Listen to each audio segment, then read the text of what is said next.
Hello! Oh, I hope people can hear me and see me. This isn't terrifying at all. Hello, people.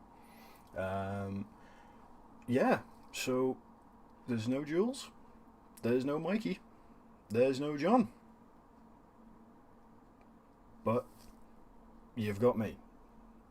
And something far more interesting than me, something epic, which is the title of the stream. Ah, thank you very much, Jekka. There he is. Oh, it's lovely. It's lovely to see so many people in the chat. I've got Jekka, Aaron Coleman, Rich Burgess, Christopher Nutton. I'm just reading random names here. Jackapet. It's lovely seeing all the green names and everything like that. That's amazing. See what people have been saying. Lone Grimnar for life. I'm not a wolf fan, but I do like where the wolves are going at the moment. And there's a Wolfie Codex earlier that makes me want to get back into 40k, but I've been out since 3rd edition. Also broke. I feel that, buddy. I feel that. So it's not going to be we're not going to do anything 40k related, unfortunately. I say unfortunately. There's a wealth of miniatures out there. One of which being, hello Christopher Ridge. We were sent very kindly from the good lads, the good boys and girls over at Steamforge Games. We got sent something epic. We got sent Epic Encounters, Lair of the Red Dragon. So this is their new range of Dungeons Encounters for Dungeons and Dragons 5th edition. So I'm gonna go for a little unboxing, and then we're just gonna start painting what's inside. So you. Looking very professional on an apron and gloves. Yes, I like to, it puts me in the mindset to paint. If I've got some nice gloves on, I've got my battle apron on, I'm good to go. So we'll take a look at what we've got in here. As I said, big thank you to the guys at Steamforge that sent this to us. Oh, it's a big one. So what we've got first of all is a nice little encounter book. Gives you everything you need, along with like rules and how to play the dragon at different things, little lair actions, adventure hooks, stuff like that. So anything you want to slot into your campaign, you can go for that. Nice little double-sided map for the lair of the dragon. Some tokens here for lava falls, and I think there's some more stuff, but my fat fingers can't get into it for the kobolds that come with it. And here is the dragon itself. As you can see, I did a little Art Attack Blue Peter sort of thing. Like here's one I made earlier. I did prime this last night, so I've given these a quick prime, but I probably need to go over the wings. Wait, I'm looking over there, but the camera's over here. These are the wings. Here are the wings. So many wings. I just want to see Lawson chug paint water, to be honest. Well, it might happen. What I did was I primed the Red Dragon red, because you probably didn't want to sit and watch half the stream of me just applying red paint to a solid lump of plastic. Thrilling for some, not as thrilling for me, because I get angry and then I shout at my airbrush. Fine ass murder gloves. Yes, thank you.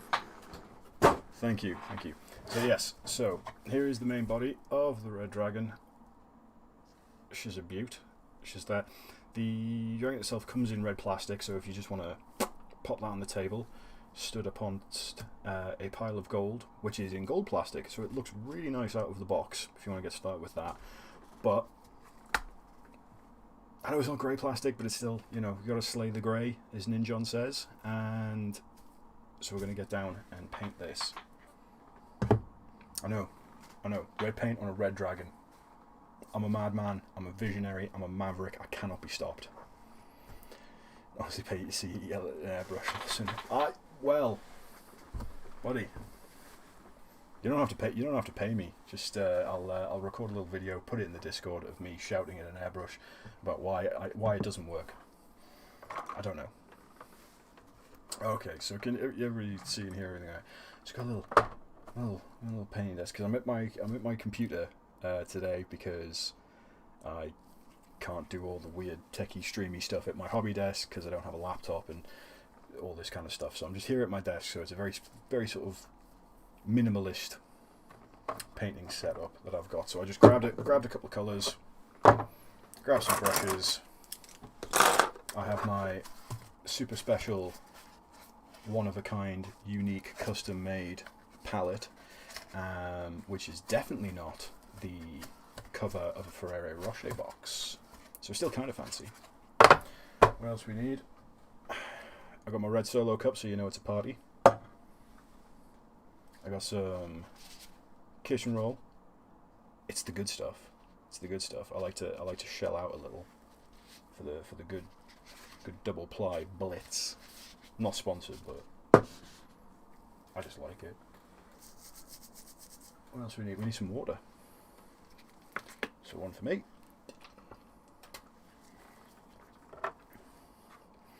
I do use a wet palette, probably not as much as I should, because I have a wet palette, and honestly sometimes it scares me because I haven't quite worked out what I can and can't do with it. More delicious water for me. So, what have we got there? I'm just grabbing random stuff. So, bam! Big red dragon. Let's get this going. Alright, we're going to start with, because there's some absolutely amazing detail all over this bad boy. But I've forgotten the colour he needs. Oh, almost definitely I'll have forgotten something at some point. So, like I said, there's some absolute gorgeous detail on this and some real heft. So if you do decide that you've completely lost the plot with your players, you could just murder them with this if you want to. There's some great tips, Jackped, to keep your hands steady. There's one that I've picked up from Black Magic Craft, and he goes what he calls the otter position, where he'll sit back, his mini in one hand, his brush in the other, and he sort of braces himself in like that, and it helps him steady his hands. Stuff like that. It's always worth a shot. Right. So what we're gonna start off with first here. So what I did, I'll go through this other colour. So I've got some reds and stuff like that for the scales and flesh, some washes and things. Oh, excuse me, sorry. I cased open an energy drink, so I'm going to be burping a lot because I drink it too quickly, and then I get a bad case of the zoomies.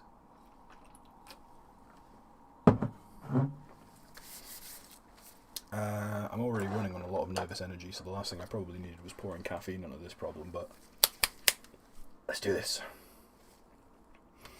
Okay, so we've got some great horns and some plating, things like that. So I think what I'll start off with is I just want to make the plates like pop a little more.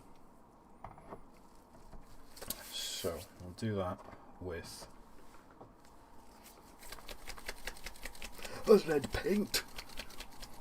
My very old Mephiston red, but it's still got some life in the old girl, so we'll keep going with that one. What we're going to do here is, because I primed over, because I did the base coat of red over black, it's a bit darker, so I'm going to try and make it pop a little more, because I love to push contrast as far as it will humanly go. What I remember first is to get a sheet of the paper. Oh, Jesus. Steve Hilburn just subscribed. Thank you, Steve. Thank you for subscribing. Well, I see everybody's got like.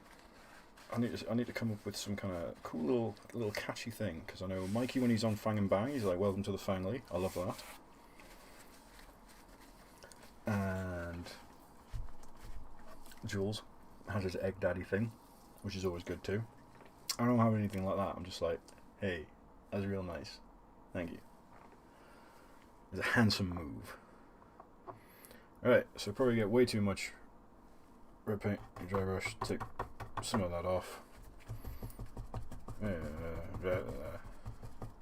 don't know how much paint knowledge with people will go, so I don't want to be patronising, but I don't want to go over the complicated. But this is a technique known as dry brushing, where you take most of the moisture from the paint out of it when it's on the brush, and then you go over, and because it's just basically just pigment left, it just catches all the raised parts and keeps the dark stuff dark and makes the light stuff a bit lighter.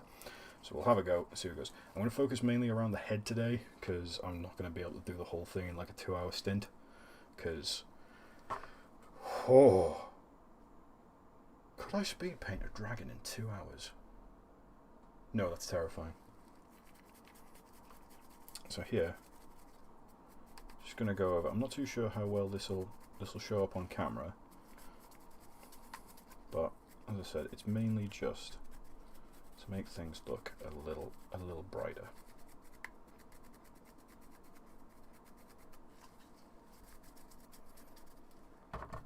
Get some more paint going on there. It's all right. This is always the lovely. Some people refer to it as like a sketching stage. I tend to refer to it as just chucking paint at the model until I get to a point where I go, haha, now I know how I can fix my mistake.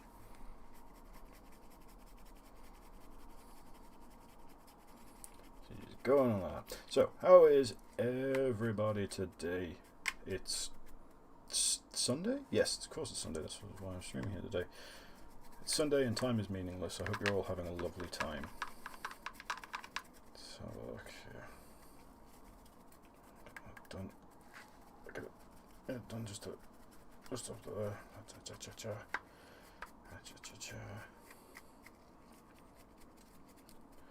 Let's see. Why doesn't Duncan Rhodes wear a big coat? Because several thin layers will do. I like that. That's a good joke.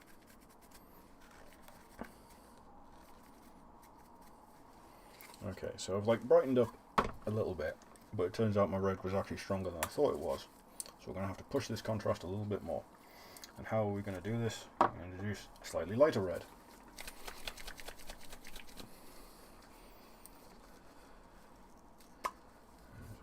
It's like Bob Ross with metal. Now that,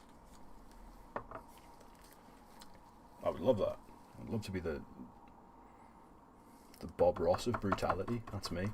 So what I'm doing here is I'm taking a little bit of the lighter red and then mushing that in with the darker red, so it's not too bright. I mean, that's the famous last words. I'm gonna just go over a 12-hour workday, son. That's mad. On a Sunday as well. Put your feet up. Get yourself your preferred beverage. Get a beer, get a gin, get some paint water. Have a good time. Just chill out, man. I like to chill with some painting and a caffeinated beverage, which is probably not really chilling. I also got a tub of jelly spiders, so if somebody wants a jelly spider, I'll throw it at the camera like you're there.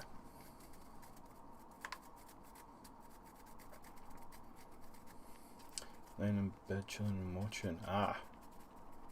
So it's a good place to be.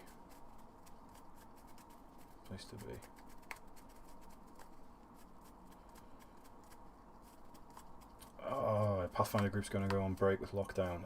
Can you not go on D20, or as we like to do on Tabletop Simulator? Either way, it sucks. Like, part of me does miss the face-to-face interaction that comes with D&D and Pathfinder groups and just tabletop RPGs in general.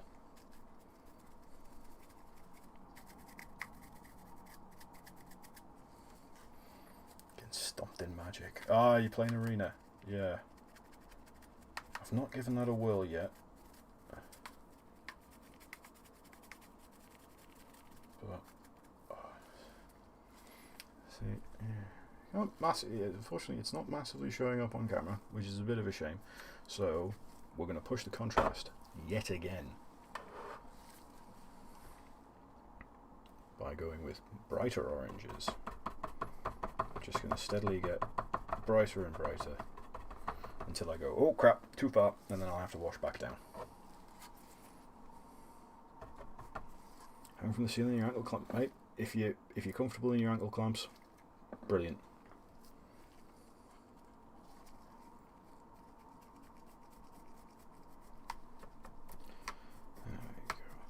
Oh, that's a bit better. So what I'm doing is I'm going a little bit lighter every time, in both colour and force. Just sort of. It's like at first I was like scrubbing it like a filthy Nintendo with your bust ass stylus, and then it's more of a gentle thing. Like you've cased open your PlayStation because it keeps overheating and you've just found a lot of dust, and now you get into the fiddly parts that you've got no idea how it works.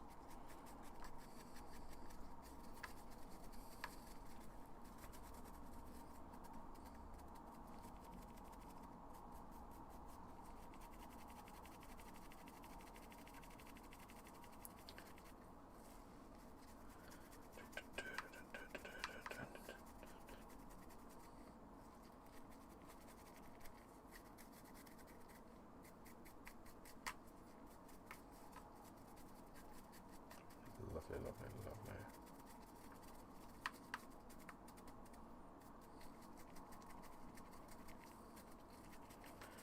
Oh. See, I'm not all that tech savvy. I've basically spent the last 90 minutes before the stream sort of running around like a headless chicken trying to work out how this works. But we've got the other things. Tabletop Simulator, it can seem very very daunting to begin with, but it does become second nature. As I said, like I'm pretty much the technological Luddite of the group, but it came down to me as the DM to sort everything out, and it took me maybe like half an afternoon to really get to grips with Tabletop Simulator, importing things like that. It works out in the end, but you know, everybody learns and works things out at their own pace. So me saying half an afternoon might be a bit longer. You just got to persevere, and once you learn the tricks, it's all good. You know what? I'm a jelly spider. So I got some jelly spiders. Whoa.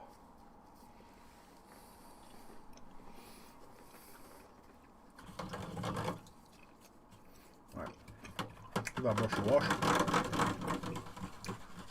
Shake the whole desk. A lot of weird noises going on right now.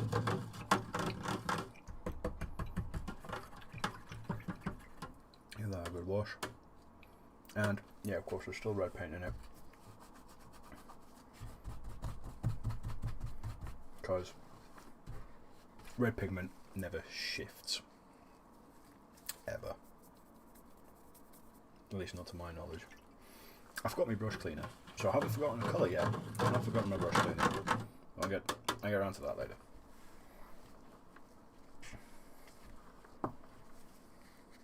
Okay. Getting crap all over the place. Ah, my leg's gone to sleep. That's why I sit. I have this really nasty habit of sitting like basically locking my leg when I cross my legs, sitting at desks. Then it goes to sleep. Then it hurts more. It's a whole thing. Thank you for attending my TED Talk about how I can't sit like a human being. Right, what we got next? So, boo. Do you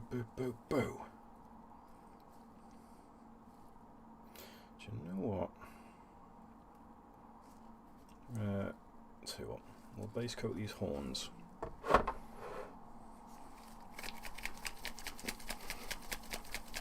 Because I want to have things looking a little fancy, a little bit different.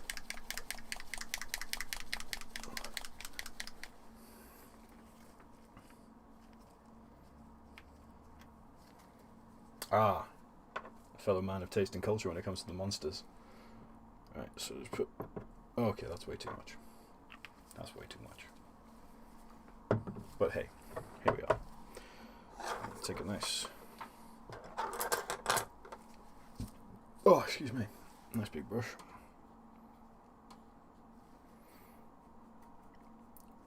Just going on here. Oh, that's lovely. So, what is this? Cold grey. Cold grey. Okay. Just gonna. Oops, nice. Right. Every time I do this, every time. I hate I always forget, if I wear a glove on my painting hand, it just doesn't feel right when I'm painting. So, just start base coating these in here like this.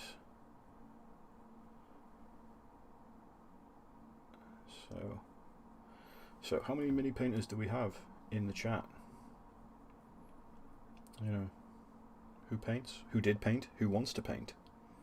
Let me know.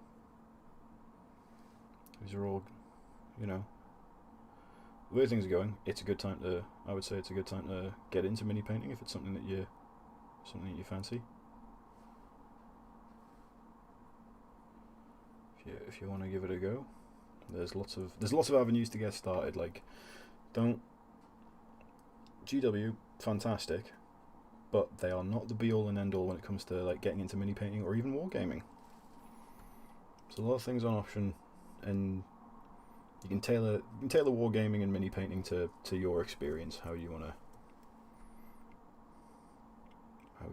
go for it. So yeah, just giving these things a nice base coat. Aye, got to put a base coat on. Lovely little base coating.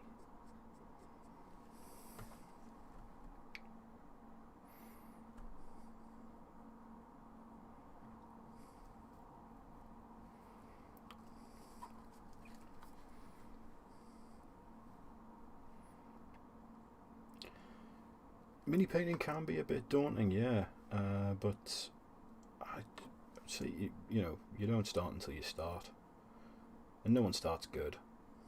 Well, some people do. Friend Telford, he got into it and he was really good right to begin with. He's only getting better.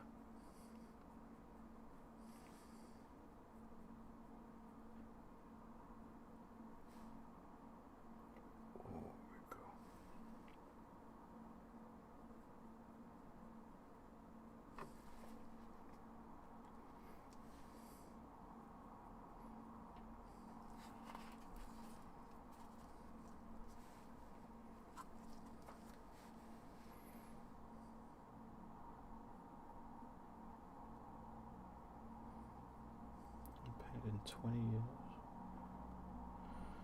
Yeah. You see, that's the great thing. If you're into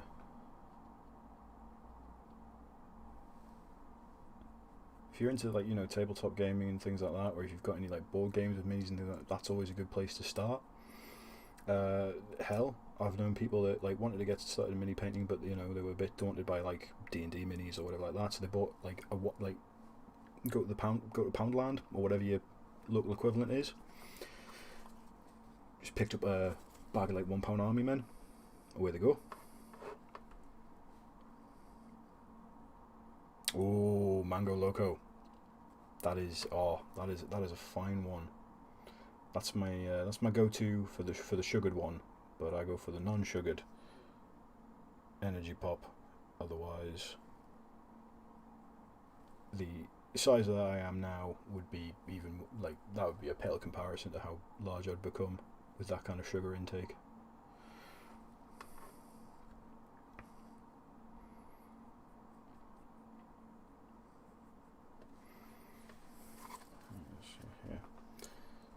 So great. There's so many lovely little details in here. So I'll just get the horns up front here as well.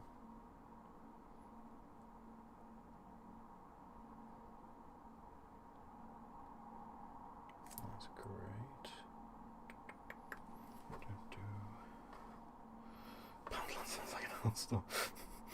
I think in any other country than England, yeah, it would be an adult store. But no, it's just our, I don't know what they call them in other places. It's just like, basically everything in there is like a quid. And it's usually shite quality, but sometimes you find some good bargains. Or if you just want something cheap and cheerful, off you pop to Poundland.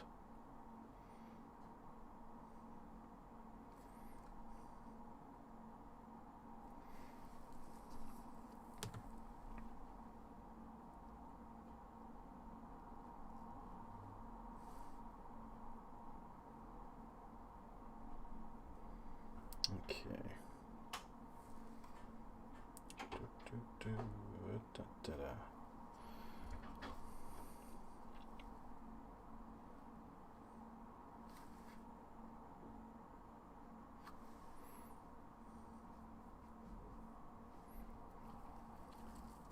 Aye, dollar store. That's the one.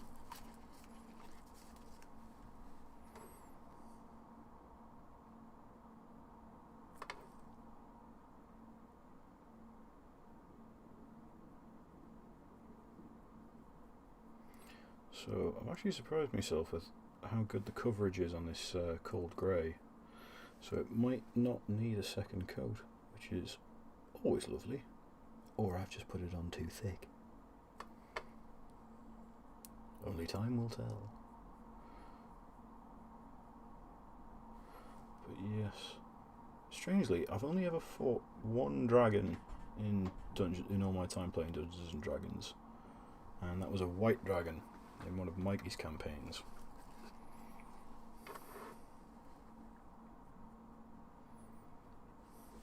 And it did not have a good time of it. As a party, we kicked its teeth in. But that was just down to bad rolls on the dragon's part. I say bad rolls, unfortunate rolls.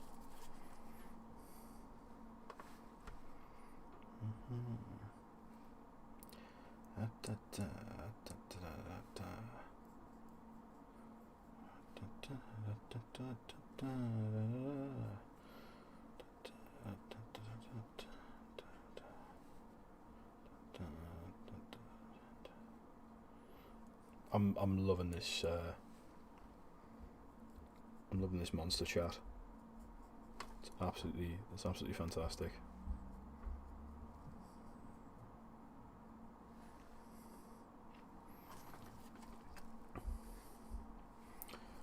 Who's my favourite dragon? Ooh. My favourite dragon.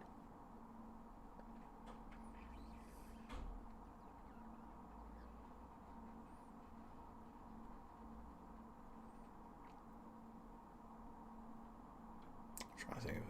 Oh, that's a good one. I'll have to get back to you on that one. One thing about my favourite dragon. Do you prefer to be DM or player? That, honestly, like, which side of the screen I'm on really depends on who I'm playing with. Which is strange. Like, I'm not exactly like snotty when it comes to like who's DM and things like that. But I know, so like some people that I know that DM be better at certain game systems than others.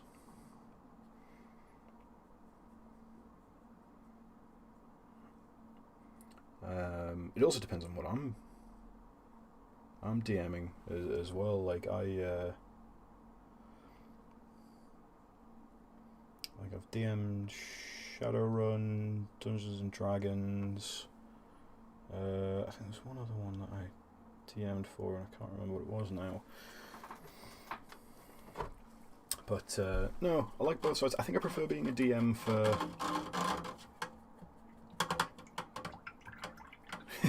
Would it be correct to say you've played significantly more dragons than you've fought? Yes. Yes, I have played more Dragonkin, or Dragonborn, or whatever they're called, than I have actually fought dragons in campaigns, which is always good. Yeah, that's not too bad there. Get some nice little pieces of that.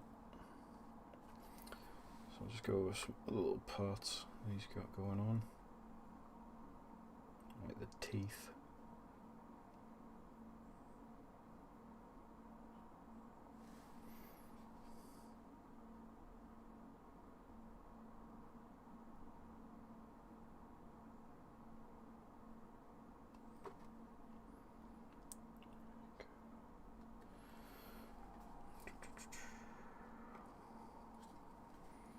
Dark Eater Medea. Oh, that's Dark Souls, isn't it? Dark Eater Medea. When you hang around Mikey, you pick up the lingo.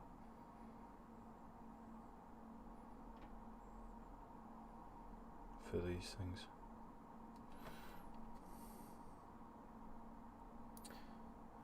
I guess Mal's a pretty good dragon, actually. Now I'm thinking about it. Best D&D fight I ever had once was a campaign fight against Balrog, but he played a half-crazed monk with a penchant for putting a quarterstaff in non-traditional locations. Ah. Saucy. He was a naughty monk. Naughty monk. Putting his stick where it didn't belong. There we go. Have you ever played Mutants and Masterminds? Yes! I have. I've played it once. It was brilliant. I had a great time with that. I'd love to play that again. But the RPG that I'm most looking forward to at the moment is, I know the PDF version's out, but I like to get physical source books of stuff, is Age of Sigmar Soulbound.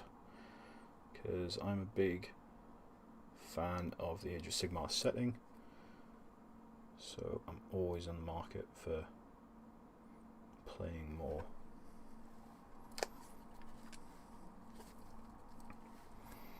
Oof. I'll tell you what, kids at home, if you get yourself one of these dragons and you sit down and paint it, like, get a padded glove to hold it, because this thing is spikier than I was expecting. She's a spiky girl. I don't know whether it's a girl or a boy dragon. Choose to believe that this is, but you know what? It's my dragon. It's a girl dragon. I don't have a name for her yet. Let's come up with a name. Everybody wants to name this spiky red dragon.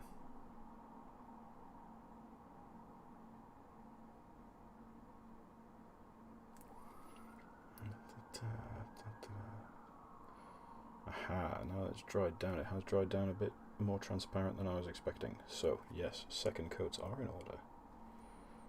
What a world we live in.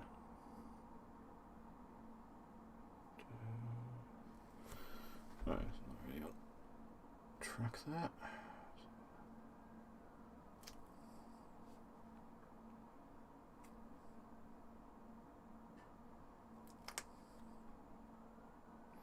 There is one way to find out, but I can't really get the angle.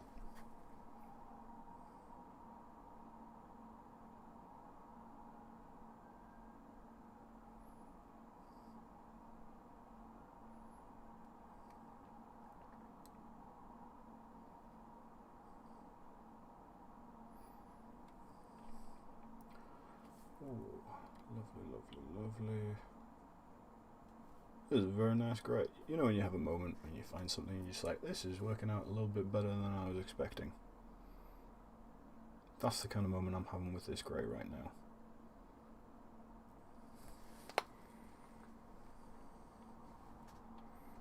What a time. But yeah.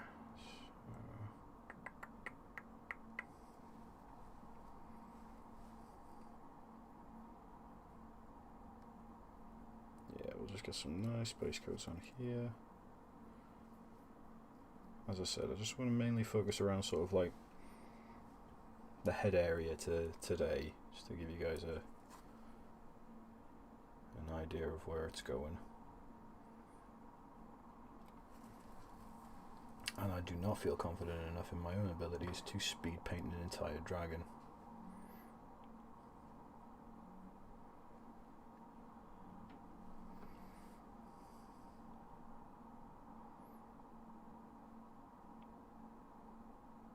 Mother-in-law was the name of the dragon, so that's banter. I'm not married, so I don't know whose mother-in-law this is.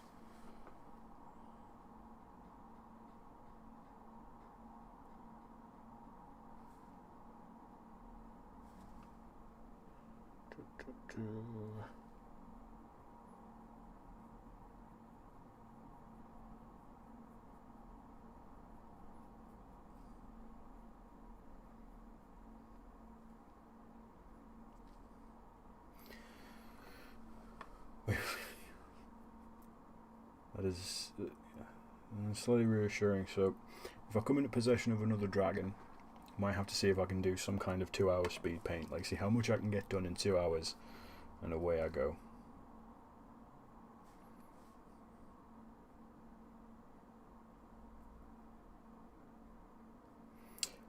Actually, I've thought what my favourite dragon is at the moment, because I've been playing it a lot lately, is I've been playing a lot of Destiny 2. So there are dragons in Destiny 2, and I think they're called like Anhakara, but they're all like fucking wish dragons. Apparently, they're all like nuts, and I just like the idea of big space wish dragons that apparently got out of hand. So all the Guardians and the people in Destiny were like, nah, kill them all. So they went out and exterminated most of them, unfortunately. But there's a lot of armour that has in Destiny 2 that sort of harkens back to the Anhakara and the Wish Dragons. So people have got like bone helmets and like shoulder pads with like Anhakara teeth and stuff like that.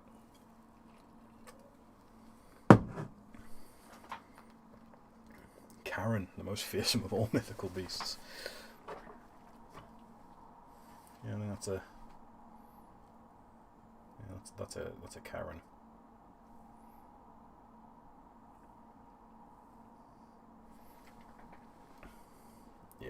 Yeah, I think that's pretty safe to assume that. Yeah, that is a Karen.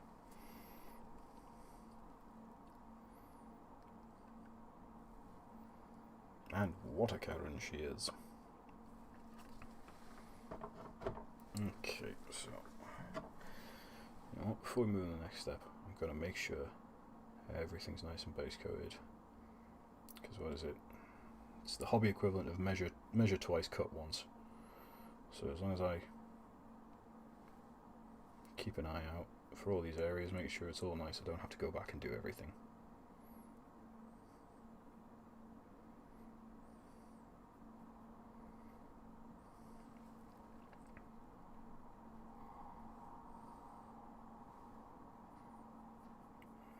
There we go.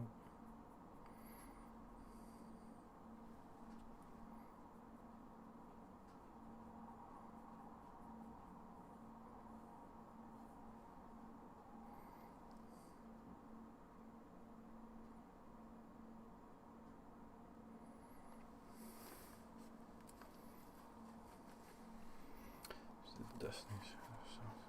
Dr. Bacon, you play Destiny 2 as well. Brilliant. And Redemption Arcade, just did the Osiris stuff in Destiny 2. What a bro. Love Osiris, he's coming back. Apparently. Which I'm quite excited for, because I do love Osiris. He's that right blend of like competently insane.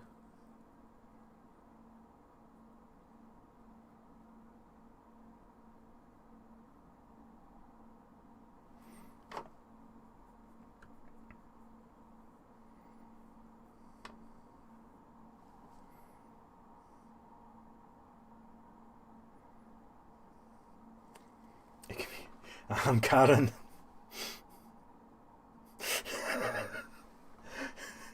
That's popped me like, I'm Karen.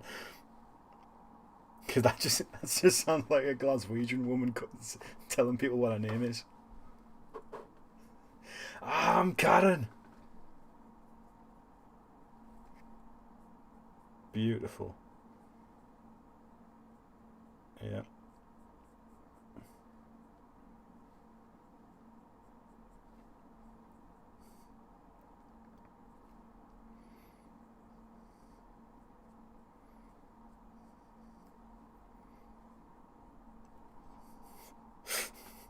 That's gonna tickle me for a good few days now. I'm gonna be charging about my kitchen, just shouting "Aham Karen."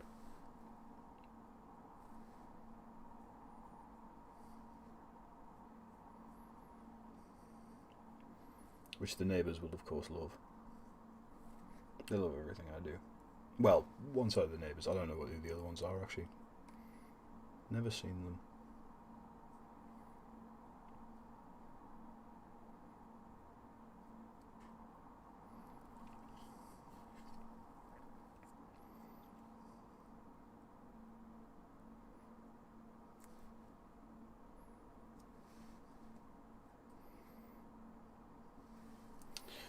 Okay.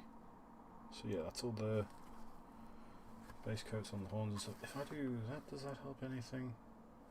I don't know. Maybe if I go like, oh, that's a bit better. You can kind of working out that. Aha. Ah, there we go. Oh, Lawson, living the dream, getting something in focus for once. Ah. Yeah. Living handsomely.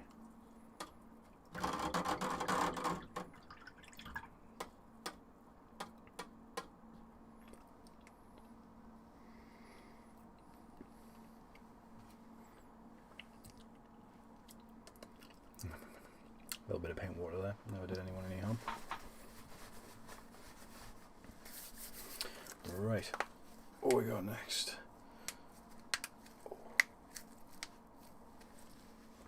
Sorry. Oh. Ooh, I'm not used to that yet. Who's JFX donated $5 through the super chat? Oh, lovely. What up, Smexy Jerks? Love it. Also, you inspired me to get an apron for hobby stuff. Ah, it's good. You gotta protect your clothes. And like, I have a long-term plan to turn this into my battle apron. So, if anybody knows any good places to get any patches or anything cool like that, let me know, because I'd love to get some patches on this bad boy. Show them off for the world, you know. I see the metal scene. They've got the battle jackets and things like that. I would like a battle apron. But I was just finding the right patches for this.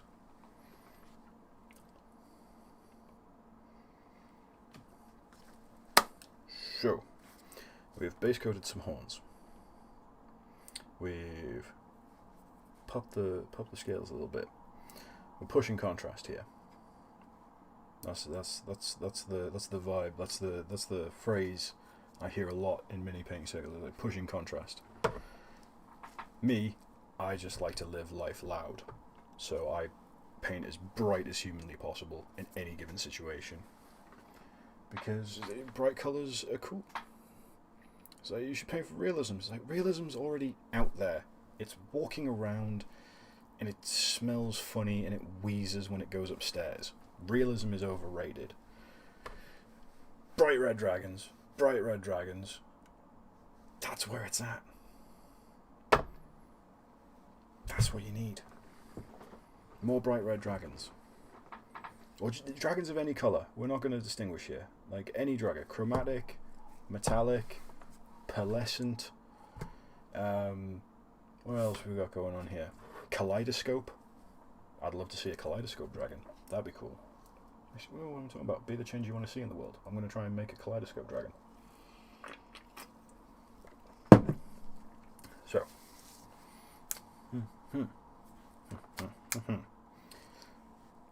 What we're going to do next. What indeed. So, I think I'm probably going to have a little play around now. Because, for whatever reason, whenever I get a nice, big, special model, I go, this is the perfect time to start testing stuff that is completely untested in my wheelhouse, and let's see how it goes. Like, a little while ago, I did Dreicher, a Sylvaneth model for a buddy of mine, Nick, in the chat, good bloke. Did it to him as a birthday present, but for some reason I decided that I was going to airbrush as much of it as humanly possible and not hand brush anything if I could. Turned out well. Moral of the story is I did better than I expected, and I assume you will do better than I did better than I expected if you try and do the same thing. So, do cool stuff. But in this situation, I'm going to use some red ink, and I'm going to put it over the scales to try and give maybe a bit of a difference between the flesh, or the fleshier part, the scaly parts, and the big armor scales on top. So I'm going to put some red ink over there, see if we can deepen that up and just style it out. Oh, I forgot my little paint palette thing. I got some little painting wells. That's fine though, because it's... Go like that.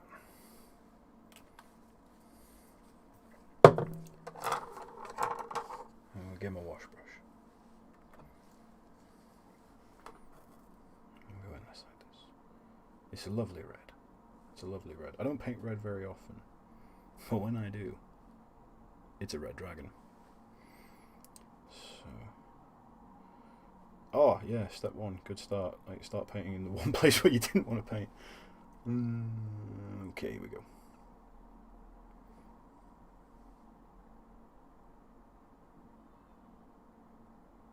Back on track.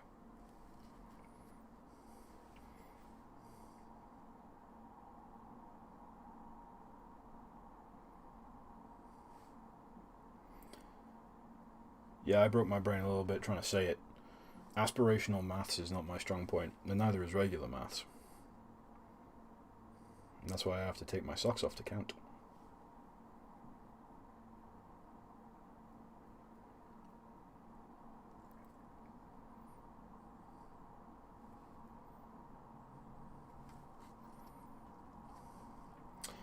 John Yump. Howdy, just in from work. Ah! Good to have you, buddy. Good to have you. We're just chilling and painting. Well, I'm painting and chilling. I don't know. Some people are chilling. Some people may also be painting. Some people might be eating dinner. Some people might be watching me while sat in the toilet. Remember to wipe and wash your hands.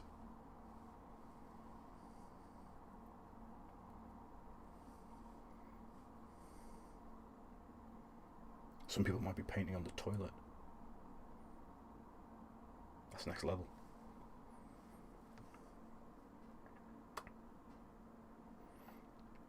But yes, for those who've joined in later on, what I'm doing is I'm painting the big red dragon from Steamforge's Epic Encounters set.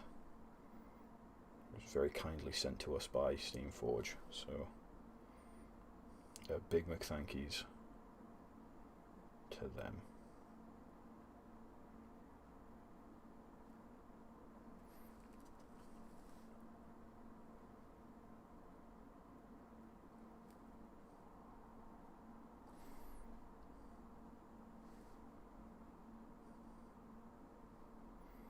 Some people may actually, yes, some people may be painting a toilet. On the toilet. With the toilets.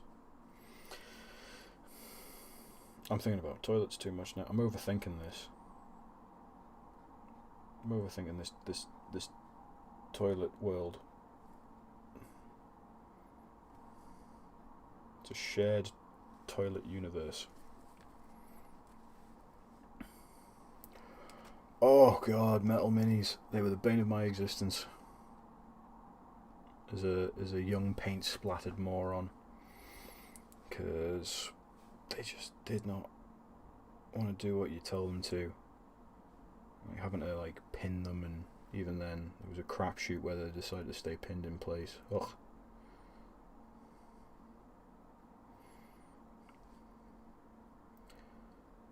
People who, right, if you encounter anybody that is like, oh, I prefer the old school metal models, you know, they're so much better, and it's just like, yeah, they're people that just didn't assemble them right and called it a day, and they're scared of the future.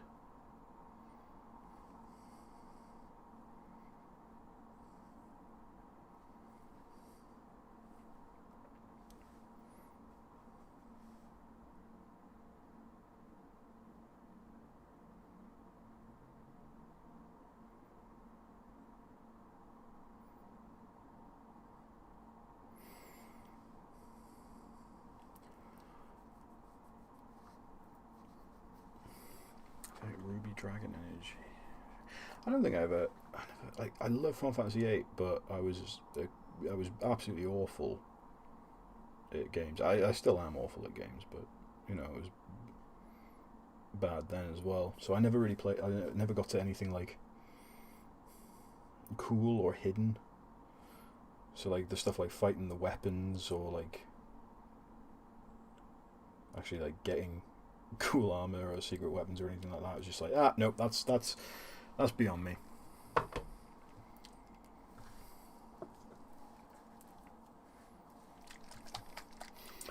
some brand new in blister pack. Hey! Oh, it's Jules. Alright, Jules, man.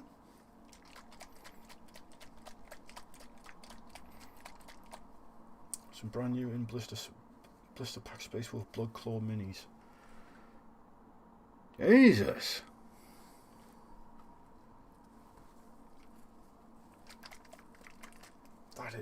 That's old school.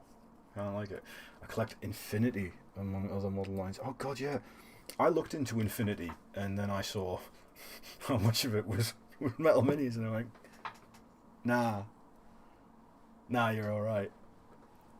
I'm not doing that.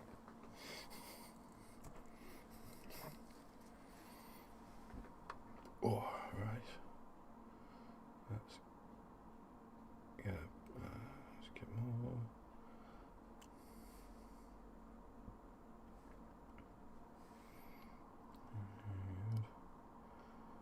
Yeah, give some big love to Big Jules. He's a good man. And he was very patient with me when I was quadruple texting him before the stream going, I can't find anything. I don't know how it works. I'm so confused. Google's no help. Help me.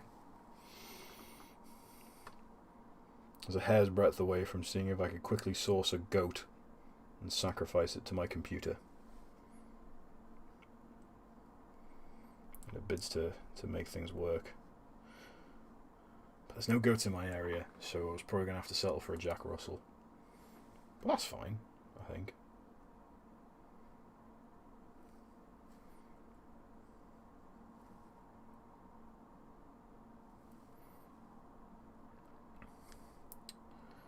Okay, so we're just going to get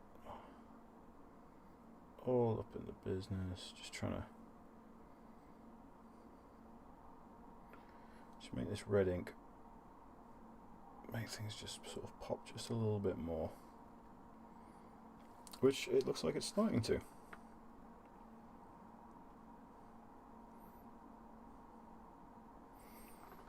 So just having a nice little scratch in my ear there, which I'm sure you needed to see. It's live, baby. That's how we roll.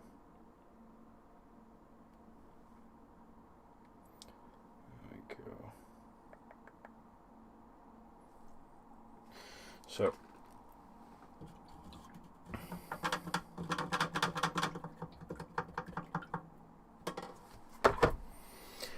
goats don't like it.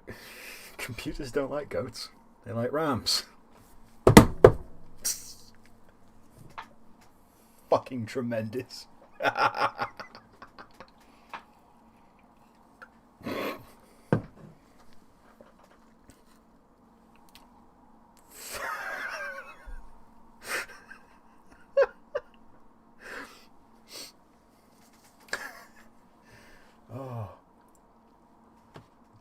Brilliant. You know what? You've found yourself. There you go. Give you a little jelly spider there for you. Here you go. Eat up. There you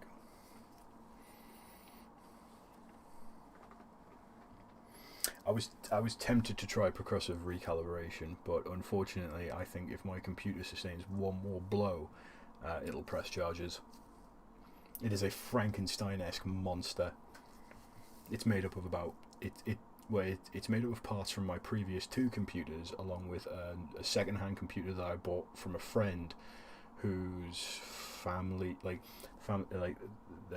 office or something like that their family worked in, was getting all new computers, and they were getting shot of the old ones. So it's a mess down there. This tower is an absolute mess. It does need to be updated at some point. But you know what? It plays Team Fortress 2, which is a main thing for me at this moment.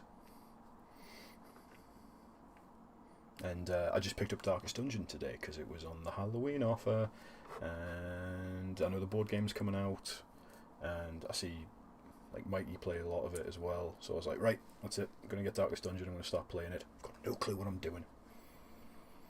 One of my characters has already died, but it's fine. I've hired more.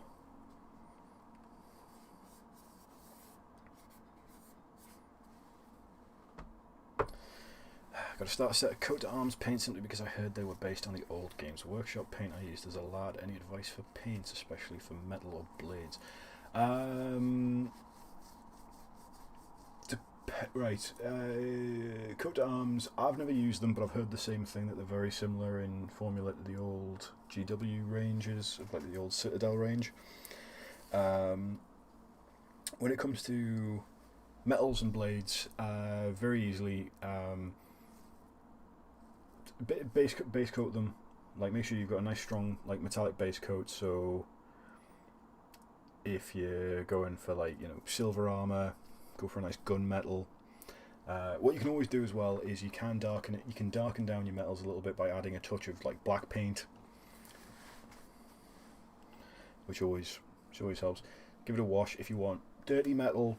Give it a more brown wash. If you want sort of like a cleaner, crisper metal, give it a wash of give it like a black wash.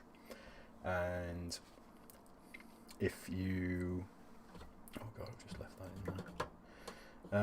And then from there, highlight. Like, if you want to take it up to like a shining silver or, like, you know, a shining metal, you can go up with like a brighter silver. Or if you want to just sort of like keep it as like a general sort of like metallic, like armor plating or something like that, just go back over the areas, like the raised areas, with the same base coat color that you used. So the shadows will still stay dark. The flat, you know, the highlighted panels, the raised surfaces, they're not going to be like pop massively, but there'll be enough difference there that it will look like proper metal. Or you could be some kind of hobby maniac and try non-metallic metal, but I'm scared of that, and I don't know where to start. Because, I don't know, I look at it and I go, I'm pretty sure my eyes just don't know how, my eyes and brain don't know how light works, so I just sort of fill in the gaps myself.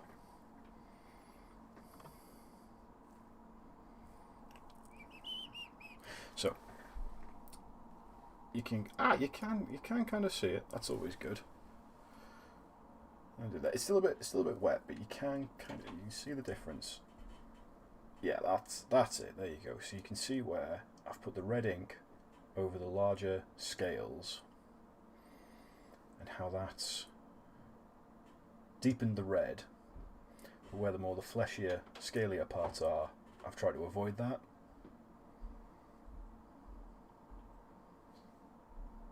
There you go. You can see it. You can also see it coming through like that. So that's it's always nice, isn't it, when something works, and especially when you're on camera in front of people.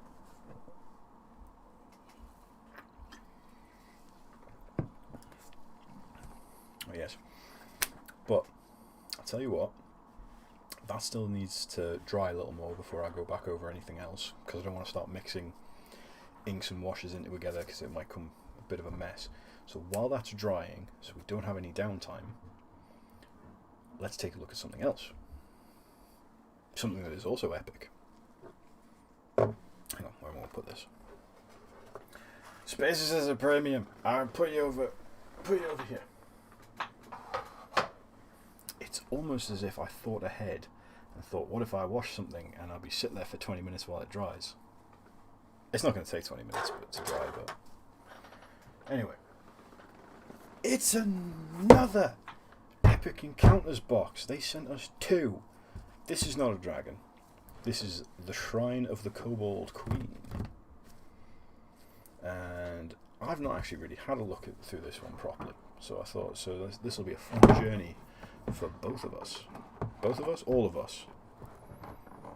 Usually I just talk to myself and I just say both of us. But now there's people that are listening and talking and interacting, and that's lovely. It's so nice to have you all here as I spout off into the ether. So, once again, got a nice I love this hot pink, sort of hot pink and like sketch art thing that they've got going on. Love it.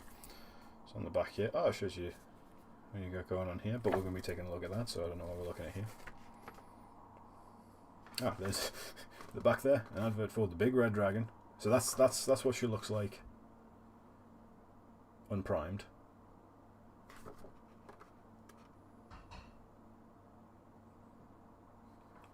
great. Yes, yeah. They sent us, they sent us 2 boxes. Yeah, it's great. Yeah, so they sent us the Shrine of the Kobold Queen as well. So I'm gonna take a look through this one as well. Yeah, apparently kobolds do have a queen, or at least they have a shrine to one. Yeah. So it's here. So you got Adventure Overview and things like that. So I think these are really good. Like, I'm not going to sit down and read through it all because, you know, that would ruin the fun for yourself to go through these things. But it's nice that they've got a little layout about how you can run these encounters and fun little bits and pieces as you play, and so it's all great. And then stat blocks, which is always good. Love it when they give a stat block for something. So these are great. That's lovely. So we'll put that over there. And then there's a nice double-sided map again. It's a big one. It's a big one. Oh, this is lovely. So this is like an encampment. Prime real estate. If this was in London, it would be £7,000 a calendar month. And here we've got the underground, which I think is the actual shrine. Yeah, there's like a nice little printed shrine in there. That's great. Oh, all hail King Torg.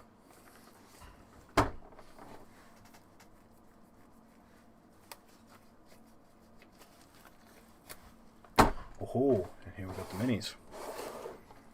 Oh, these are really nice.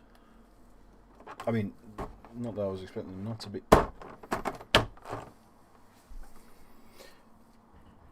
I didn't try and get to the minis through the plastic. You did.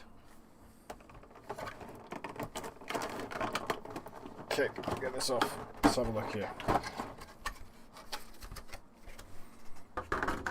Maybe throw some beginner questions in Discord. Go for it. It's what the Discord is. It's there for. Like, throw some questions. There is an umpteen number of mini painters and just ridiculously skilled artists in our Discord. There's Jenko, there's Adamsaurus. They're both absolutely brilliant artists. Like Jenko, you've seen his art on our channel, and I cannot thank him enough for that artwork that he does. It is brilliant. There's also there's Redemption Arcade Minis. She does absolutely phenomenal, like both, like, you know, what we in the mini painting world call freehand, but everybody else in the regular world calls art, or just painting. She does that, and she does mini painting. That's always fantastic. Jules has come a long way in his painting. Mikey's been painting more. He's been on a bit of a terrain kick recently, so stay posted, because I think he's filming some stuff, because he loves the idea of like building custom terrain. So I know he's working on some stuff like that, and he's itching to get like back into it. Anyway, I got sidetracked from beautiful minis by beautiful mini painters and artists.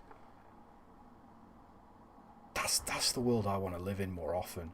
That I can get sidetracked from beautiful minis by thinking about beautiful painters and artists. Oh, that's great. Love that. I'm going to do that more often. I'm going to get sidetracked by more beauty. So, what have we got here? You know what? I'm going to have to take that book back, because I don't know the names of these things. And I'm going to end up calling them probably inappropriate names. So, what have we got here? So this is a Firebrand Kobold mounted on Ember Rage Fire Snake. Right, let's have a look here. Let's see if we can get that. Oh, very red. If I try and change, because I've got a fancy ring light. I'll say it's very fancy, so I can change the tone. Oh, that looks a bit better, doesn't it? Actually, so you can kind of see that.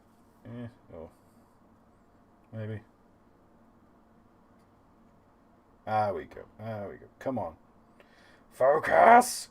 You can do it, little buddy. Come on, my little man.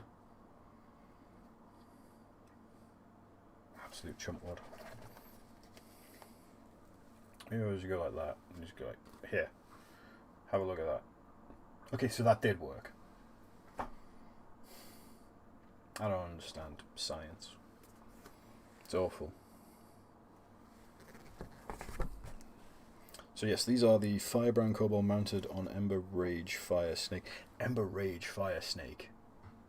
I don't quite know where to put the emphasis. It's like, is it the Ember Rage Fire Snake, or is it the Ember Rage Fire Snake, or is the Ember Rage Fire Snake?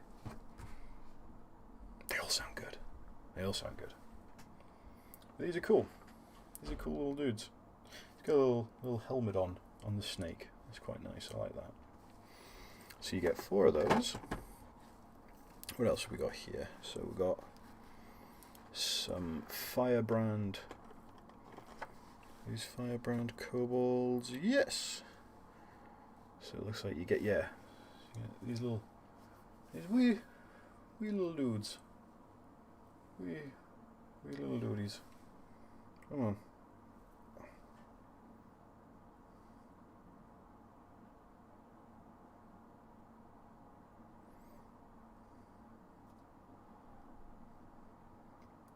You get those in 2 flavors, so you get the stickers and the shooters. Oh, isn't that nice? I think kobolds are cute. I don't know why, I just do. Little lizard rats. Just like them. So yeah. What else we get? So we get some.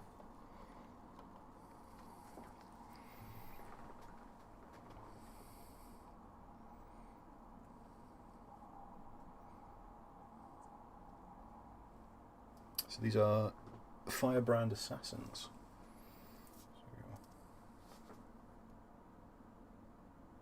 Get me fat thumb out of the way. Quite cool. Is it cool? Do I have anything for like a reference size other than my fat hands? I usually tend to use a marine for scale, but there's only one. I've only got one marine to hand, and I can't use that for scale. But if you're good, I'll show you it. I'll show you the marine, and you'll find out why I can't use it for scale. Where's this one? This one's oh, this is so. These are basilisk handlers that we've got here. I like how I sort of like hold them up like an offering. I'm offering them to you for your perusal and improvement. Do you like these basilisk handlers? Basilisk hand gliders. Ooh. That was a frightening mental image I had there. I mean, a basilisk just on a hand glider. Just ready, out there, waiting. So, who else have we got in here? We have is this another assassin? No, this is a kobold champion. Kobold champion. Once again, offering him up to the. I like him. He's got good he's got chaotic energy about him. Like he's ready to fuck or fight, and he doesn't care what order he does it in.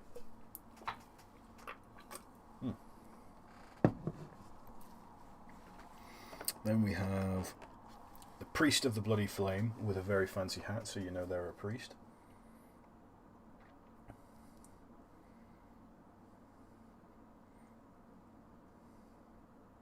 Very fancy. He's got a fancy stick too. And then, who's this? Oh, this one's called Mother Krangor. Mother Krangor. I absolutely love the detail on these bad boys. There we go. Come on, you. Focus. There we go.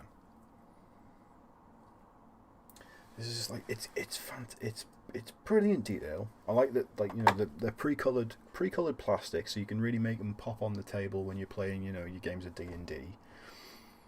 I love these. These are really, really lovely. So I really appreciate that Steamforge were kind enough to send these out, and they've got a whole bunch more coming, which is absolutely fantastic.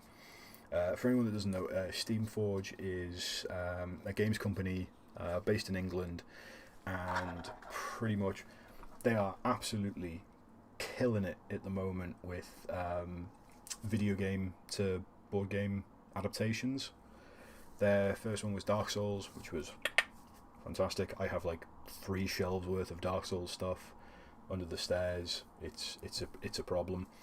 They did Resident Evil 2, which I know Jules carries a lot of Resident Evil 2, the board game stuff, and they've got a bunch of like upcoming stuff. So I think like, I'm sure they've done a Devil May Cry one, and I think it's not Event Horizon. Although I would love to see Event Horizon as a board game, but it's not a video game. What was it called? Horizon Zero Dawn. That's it. I think that's just hit retail. And they've got an upcoming Resident Evil 3 Kickstarter, I think. It's either upcoming or it's been. And they do the critical. Yes, that was the other thing I was thinking. They do the Critical Role minis too, and I've seen a couple of those, and they also do the Pet Adventures, I think they're called. I can't remember what the exact name is, but they do Dungeons and Dogs and Cats in Catacombs. They are glorious. So it's just your D&D adventures reimagined as dogs or cats, depending on what set you're getting. Yeah, so finally we have the Magma Belcher Basilisk. Basilisk. And I like, I'm not being dramatic here, but this guy is so cute. I think I may kill for him. Possibly die for him. I mean, just look at them little toes. He's got these little toes. It's big. Reminds me of Dodogama from Monster Hunter World. And I love Dodogama. I refuse to hunt it. It's too nice. But yes, so that is the Shrine of the Kobold Queen. So put all that away. That's lovely. And it all goes back to nice. Like, anyone who knows me, or anyone who's talked to me for any amount of time when it comes to board games and storage and stuff, knows I appreciate a good inlay, good box insert. That's what I appreciate. So having a little divot there that you can keep the map in, and space to keep the board in, all there in a lovely box. You can keep that on your shelf, or under your bed, or on top of your cupboard, or I don't know. Where do you keep things? Where do people keep things? I don't know. So yes, that was the Epic Encounters. Now, hopefully, through the magic of television and time, it should be dry.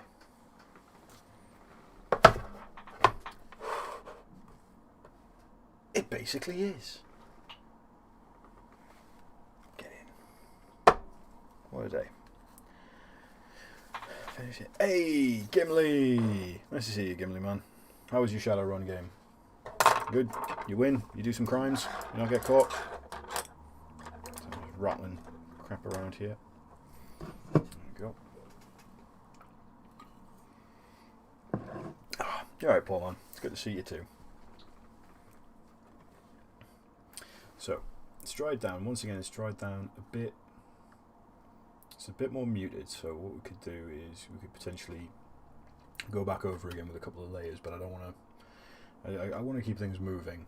Like, this is more of a showing off the model, showing off some techniques, having a good time. So I don't want to just sort of like spend all my days just doing layer after layer of red ink. That's for private. So we're gonna get like we're gonna go a bit saucy, and maybe do something with the face. Right, does this segment have a name yet? It doesn't have an official name, but we were toying with the idea because I always call myself, because I love call it angry trees. because I love Godzilla movies and I love kaiju, and I always call myself I've called myself the crafting kaiju for quite a while. So I was thinking we should call it this, crafting with the kaiju. I'm a very confusing giant monster, because rather than trashing cities, I try and paint them. God, that's convoluted. Right. What are we going to move on to? We're going to do a little bit of fine detail. Just a little bit. Just a little bit. Yes, Aham Karen is back. Shake your paint. Give it a good old shack. Shake it like a British nanny. God, yeah. Woo. Put some on your palette. There you go. Nice green. Nice bit of green. Where's the green going? Who can say? Who can say? Oh! Ha ha ha! Didn't drop my brush. So, what we're going to do is... This is just going to be a nice, quick, simple step. I'm just going to do some nice green eyes. Just nice green eyes. There we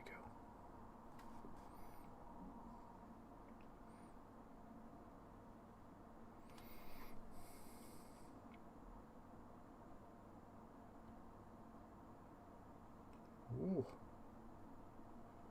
Keep it steady. Steady. Steady.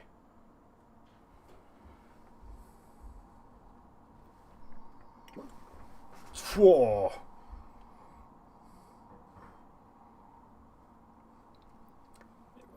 Oh god. Okay. Someone was subscribed and I was too shocked to see the name. I'm very sorry, but thank you very much for subscribing.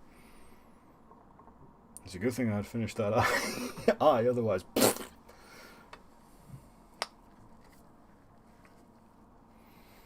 Oh, let's try that again.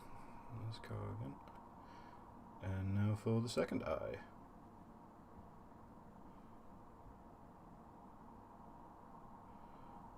Oh, yeah, buddy. Oh, hang on. Sorry, it's not on camera. It's very rude of me. Very rude not to put this on camera. So I've overspilled a little slightly on there, but I can touch that up. Actually, what I'm going to do is eat the paint, and then hopefully just wipe it away.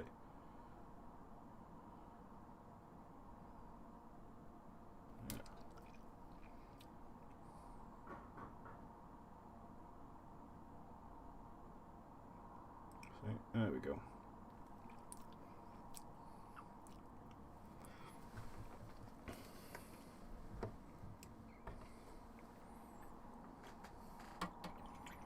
Oh, you can't hear the sub sounds. Ah, I did not realise that. I can, and they scared the hell out of me. Right, let's see if we can sort that one out.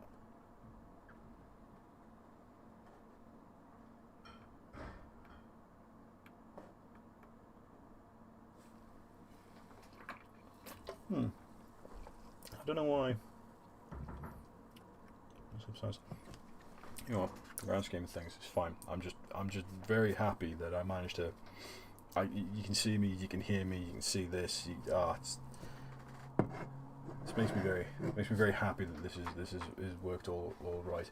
So I'm very sorry that you can't hear the sub sounds, but as technical difficulties go, they're great. Like I'll take that one. Chalk that up to a win-win-win. No, what am I doing here? No. So what we're going to do next is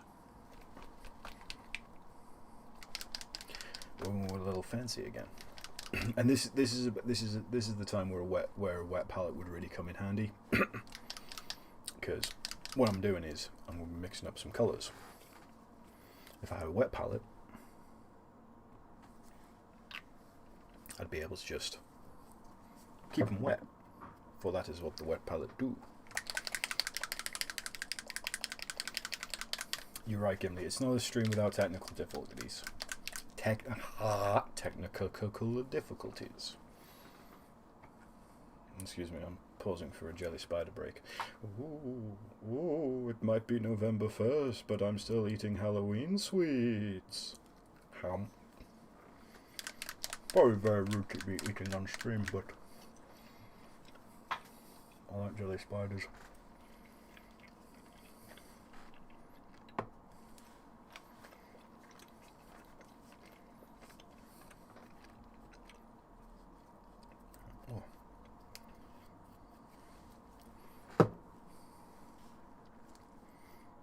So, go back to me big brush.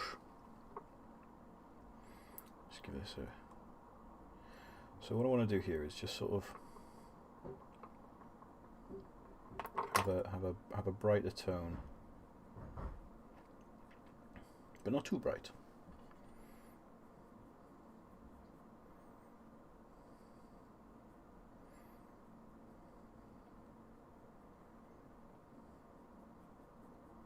Not too bright, but just bright enough. That's nice. This is a nice bright. A mid-tone, some would say. Not me, because I can't think of these words quick enough. So, just to get yourself into a good position here, and just sort of brace yourself. That's more than myself than anyone, but you know, you can brace yourself too if you'd like. And then just go over some of the raised areas like this. Almost over brushing. So it's not quite a dry brush here, but it is still it's what I always refer to as one of my lazier painting techniques. Is that you have just enough paint on your brush. When you sort of brush over, it catches pretty much all of the large, like flatter surfaces, but like the real deep stuff, that stays as is, and that's good, because that's what you want. You want it to repaint most of this.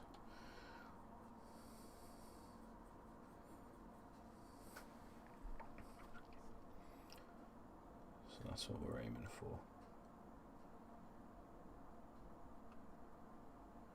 Like that.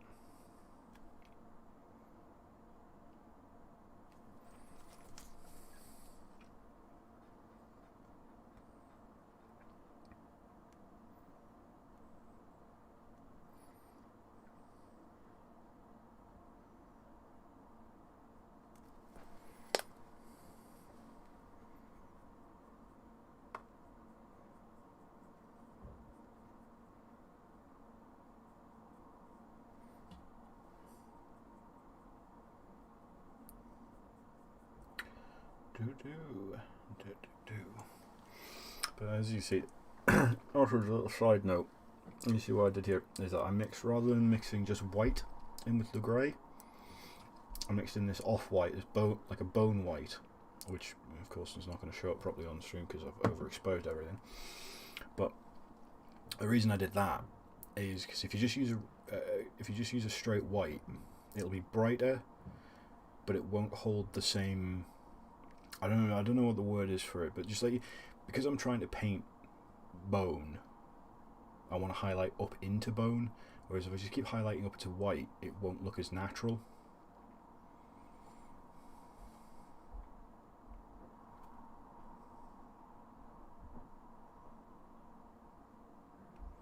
So we're just very carefully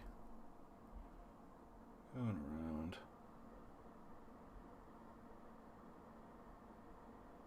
Just like this. Picking out all the good. What is it? Gimli. Let's see if these notifications.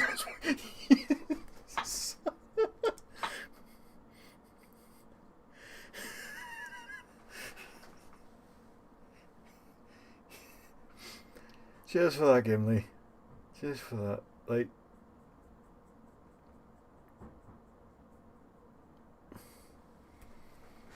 you're just trying to. God. scare me into next week. You cheeky sausage. Oh, you cheeky Gimli. Cheeky man.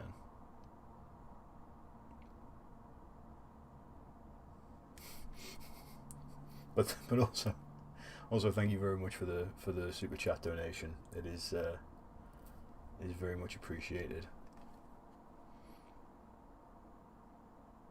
Also, I'll take the time as well to say how much I really appreciate everyone who has come and join in and watch.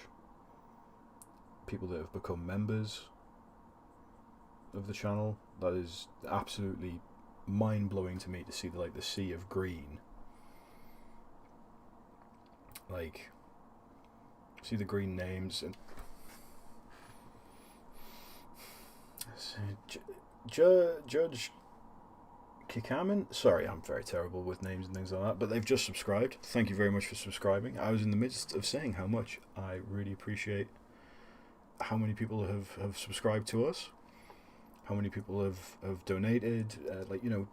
Also donating your time, like sitting down, taking some time out of your day to sit down, watch me ramble on, while I paint a big old hunk of plastic that we've named Amha Karen.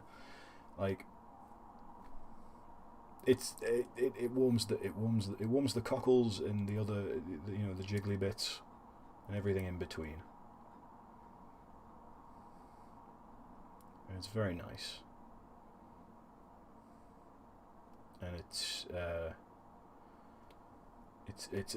a sobering experience in places, personally speaking, because I never thought that 18 months ago a single human being would be interested in watching me and my mates fart about with games and toys and paints and stuff like that. But here we are. So, to you all, big love and big thank you. It's bloody lovely. It's downright handsome is what it is. It's a handsome move you guys have all made to come join us. And also, it's a good time because board games, wargaming, miniatures, tabletop RPGs, they're just getting better and better. There's so much out there for everyone. Oh, it's so good. Like, I love going through and just seeing what's new and what's coming, and stuff like the Darkest Dungeon board game. Oh, such a good time.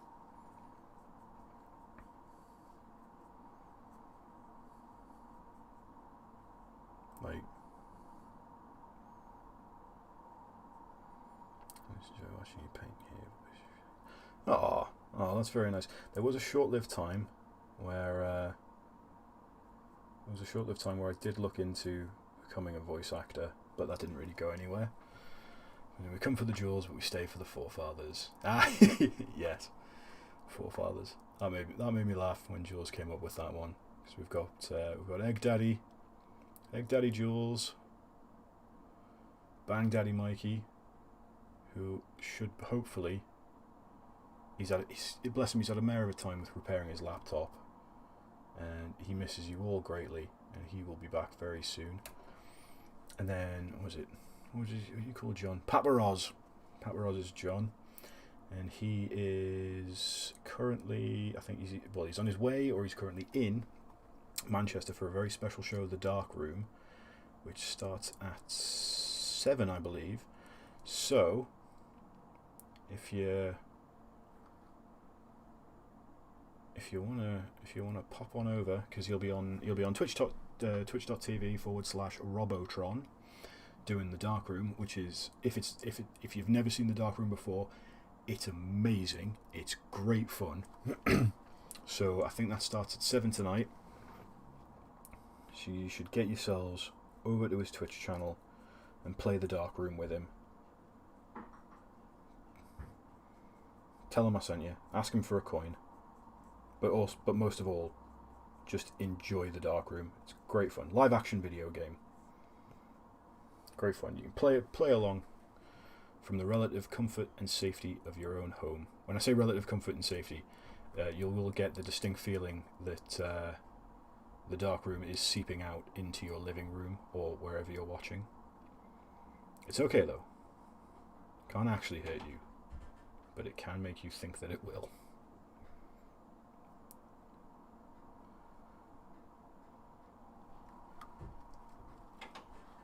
Yes.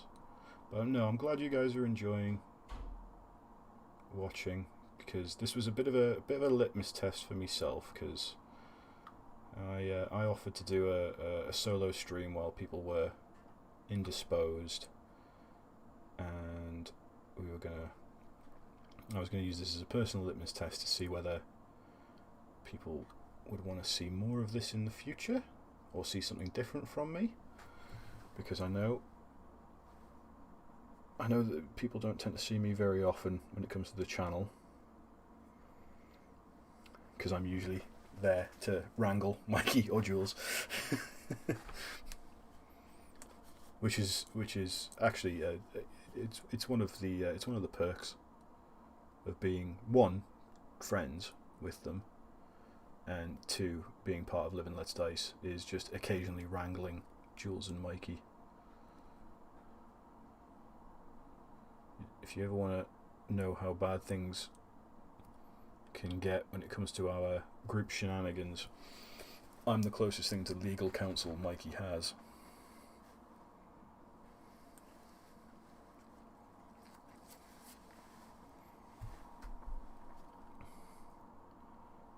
Okay, and so there we go.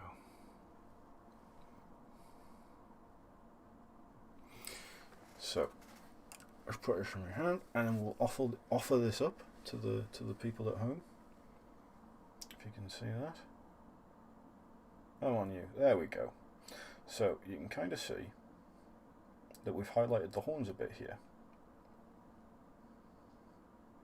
So they're not super bright yet, but you can see the darkness in the ridges, and you can see where things have gotten a little bit brighter. So what we're going to do is we're going to keep going with that. So we'll wash our brush.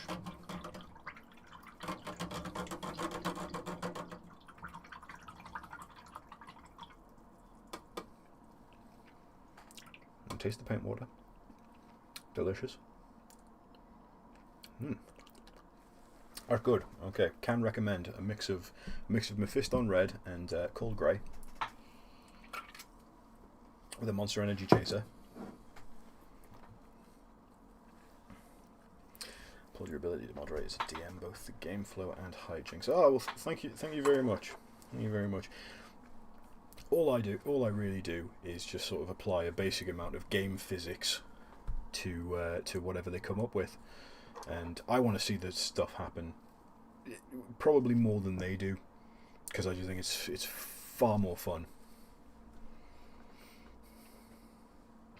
Keeping John from blowing up every single room the party, and this must be a full-time job in itself. See, that I've delegated off to Jules and Mikey. Like that's up to them as a party. I don't care if he blows up every room he goes into. It's brilliant. When I grow up, I want to paint dragons like that. You can. Anyone can paint dragons like this. You just follow. It's like step one: get a dragon. Get a dragon. Get a dragon. Get a dragon. Get the lovely dragon. Lovely dragon. Step 2, paint the dragon. Paint the dragon however you want. This says a red dragon. I didn't need it to be a red dragon. I could have done a completely different dragon. But I have a red dragon. I got myself confused there. I just like saying dragon for a while.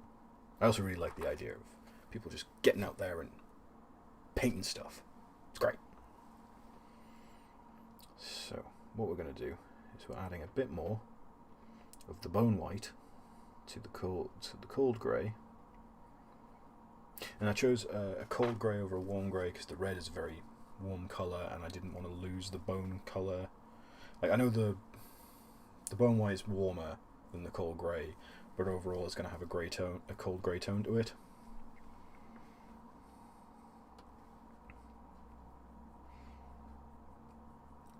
The best time is when they suggest something and you have to go and find out what they need to roll.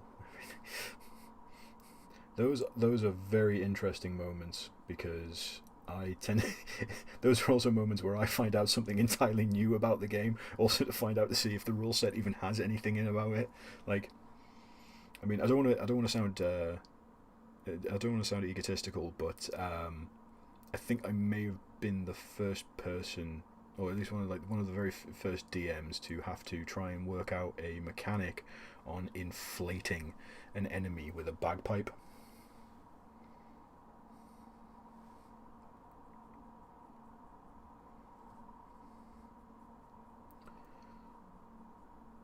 So that was fun, really.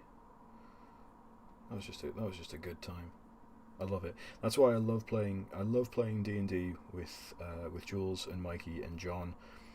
For the simple fact is that John has some very out of the box thinking anyway. Like, the man in his day-to-day life is not governed by rules. So when he suggests that he wants to do something, there's no reason why you shouldn't. Jules is always looking for an angle. He's a crafty dude like this, and Mikey knows the system inside and out, so he knows how to win it. So between the three of them, this perfect storm of creativity, chaotic energy, and like almost like impish mischief, it makes for such a beautiful party to play with.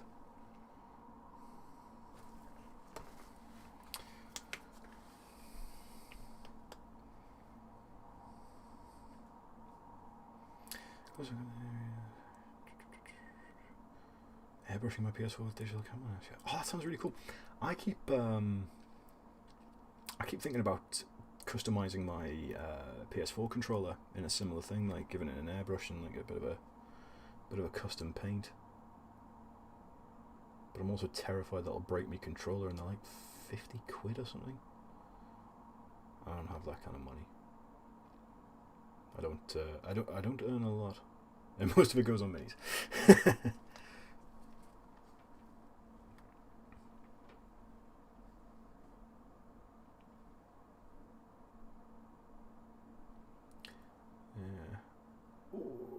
So, like I said, what I'm doing is I'm just steadily adding more and more bone white, and then highlighting up.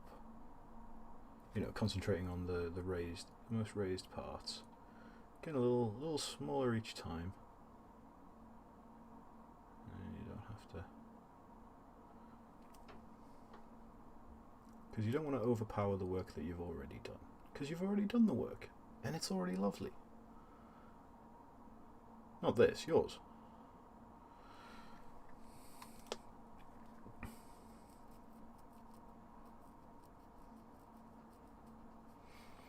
Let's just catch up with the chat here for a second while Do you always wear a cap?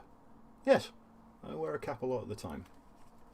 I like the cap. I'm a fan of the Raiders, and I got my first Raiders cap like two years ago, and that was from Mikey, and it was a very meaningful gift. So I got another one the year after. And I enjoy a good cap, because for the longest time I was not very confident with my fashion choices. I'm still not, to be honest.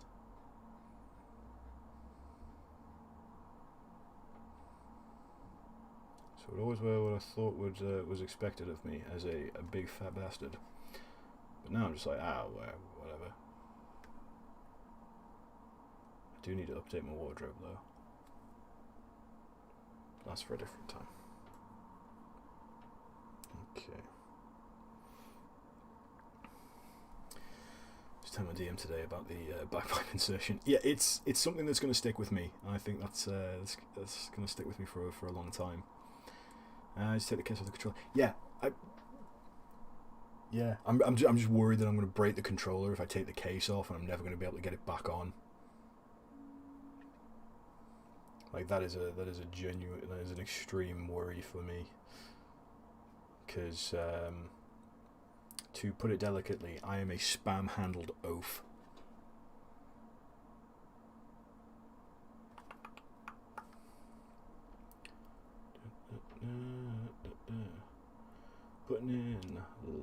Details.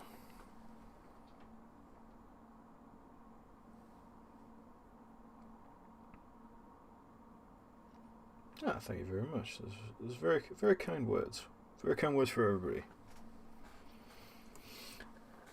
I'm sporting a dinosaur feety onesie right now. There's a deeply erotic image, Jenko. I've seen what you look like. I've seen what you look like in that onesie too. And if anybody else wants to see it, hop on over to our Discord. I don't know how to do the Discord link. Is there some kind of button? I don't know. How do I Discord? I just... Discord. I don't know. I think you can find the Discord on Jules's Twitter. So if you follow Jules on Twitter, if you look at his pinned tweet, you can find it there. That is a very circuitous way of finding our Discord, but I don't live in straight lines.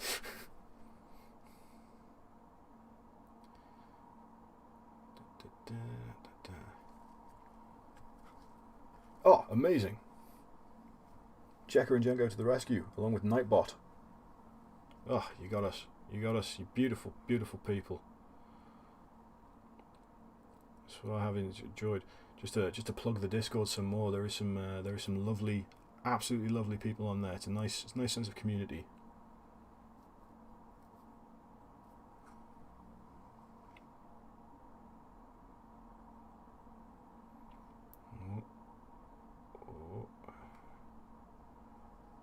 Lovely people. Always, someone's always around for like a good old chat and a chin wag. Just like, pass the link up. Brilliant. I know this now. Fantastic. I'm learning. I'm adapting. I'm evolving. Soon I'll be able to use doors. I can't use doors. Otherwise I would get trapped constantly.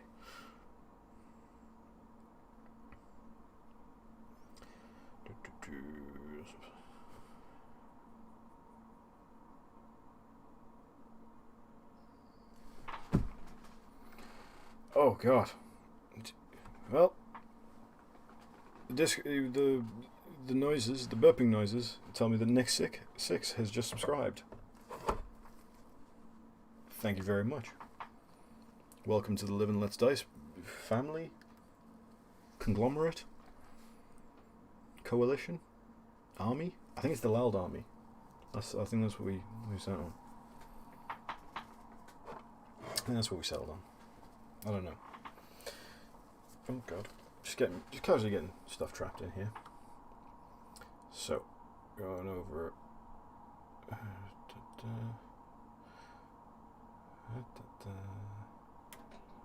Nice little bit of painting.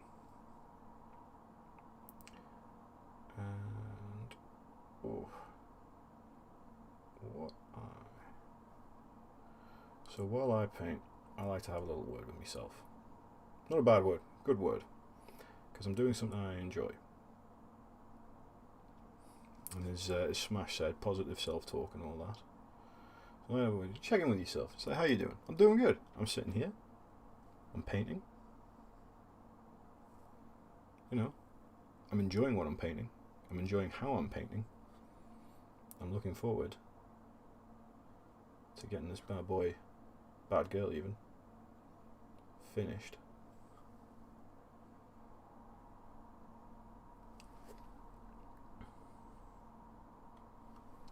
Because then, you know, I can have this out there for the, put this out there for the world to see and be like, hey, look, here's like a really beautiful model that I put some paint on and put some beautiful colours on it, and I put it out there, and now you can look at it.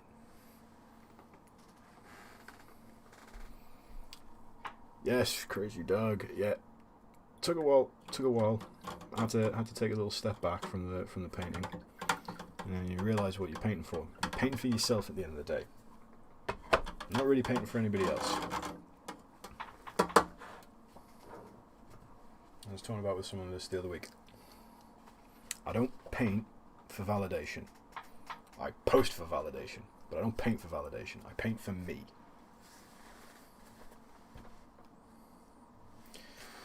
So Rip and tear on doom or finish all world blues new for science. I'm gonna go rip and tear, son.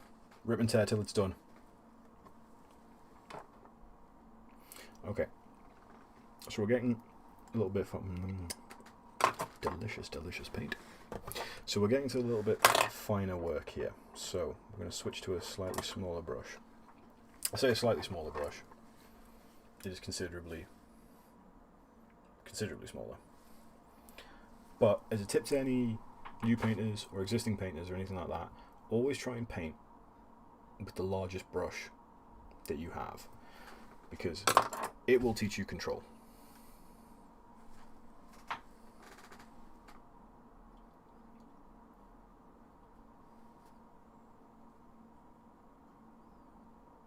But in this case, we want a little bit more control. So I'm going to go with my size 1 Artist Opus Series S. Very fancy. Love these brushes. They were a very kind gift from Nick for my birthday.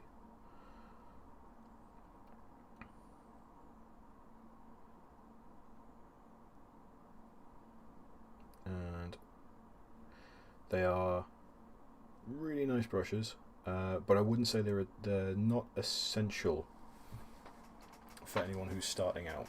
You just get like a 15 squid box of brushes from Amazon if you're starting out with painting. They're great. They'll last you. Beautiful workhorse painters. Just got a paint roller around here somewhere. Yeah. Start with a paint roller. Work your way up.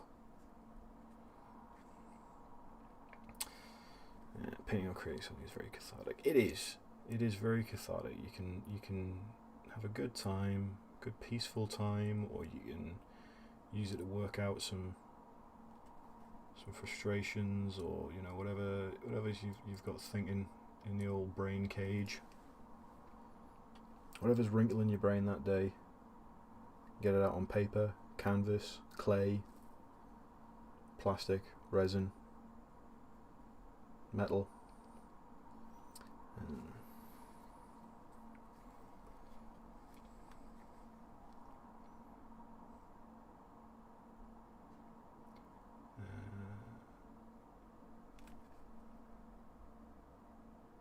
Have a good time of it is the main thing. So, like I keep saying, we're just getting finer and finer with the highlights. Just leaving a little bit of what we did previous step each time to build up that contrast and colour. And it's fine if you go too far one way or the other. You can always go back and touch things up, make things a little bit darker, make things a little bit brighter.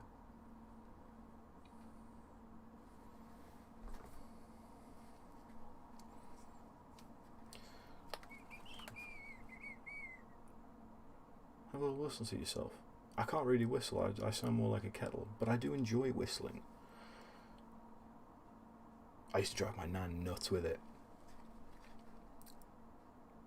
because I can't whistle properly. So I just make kettle noises instead. So I just sit there at my grands and just go.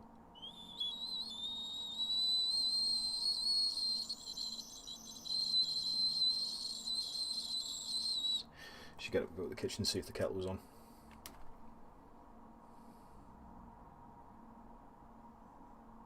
I was a precocious child. Found painting minis with an audiobook on it is brilliant, totally great just to zone out. It is a good way. I'm not too sure if it's still running, but there was a humble bundle for some Black Library audiobooks. So that kind of stuff is great. Or just any audiobooks, it doesn't have to be Warhammer related.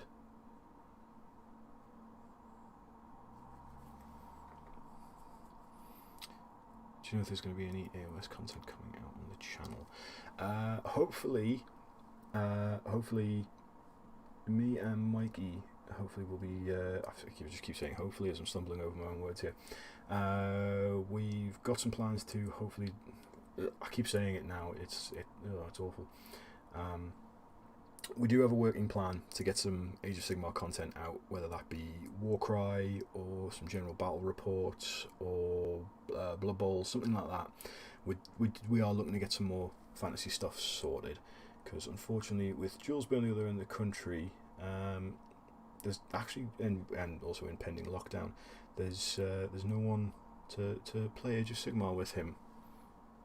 He also plays Nighthaunt, so nor should there be anyone to play with him.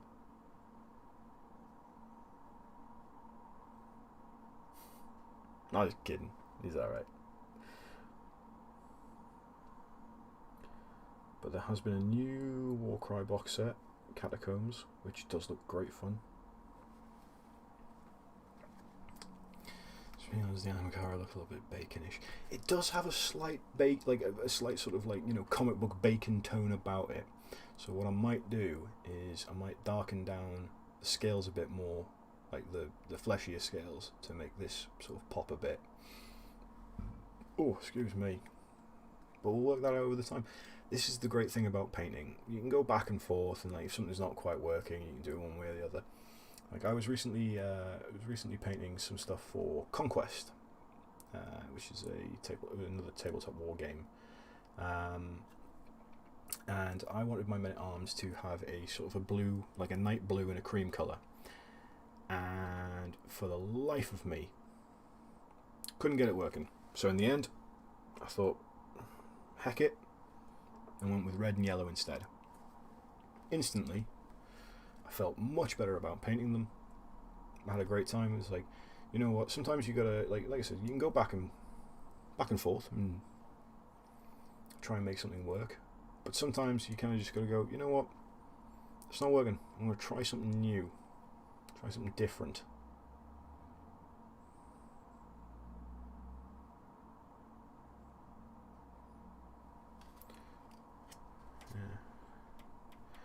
Catacombs is lit. Also, yes, the new weekly schedule more on the next week. Yes. We had ourselves a little powwow, and many much talking points and lovely times. Also, it was just good to have a good catch up and chat with Jules.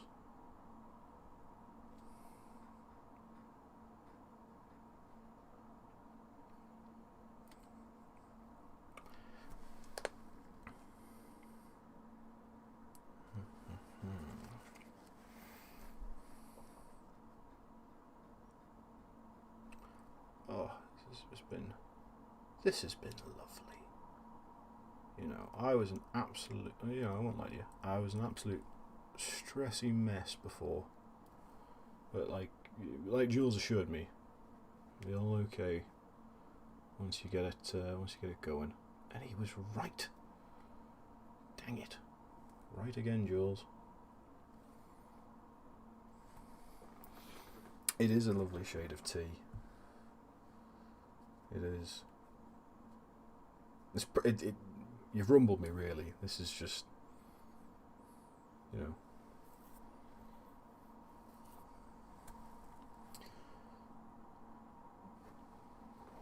Beastgrave is absolutely phenomenal. What they added into the whole Warhammer Underworlds thing. It's just headbutting my ring light. It's great. Diachasm's coming soon. If you're looking for a way to remote play, I'd recommend Warhammer Underworlds Online. There's an online version of the game, which is quite good, especially with current situations as they are.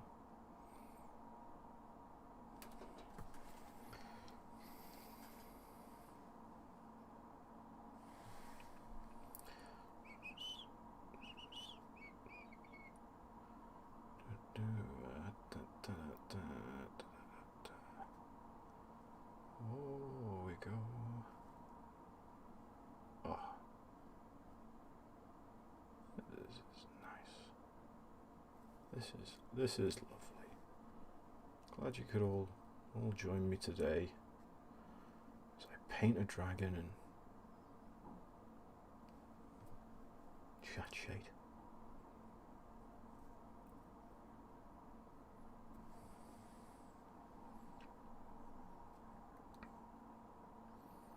Aye, Tabletop Simulator can be a bit clunky at times, but also it can do, you know, it does what it needs to do.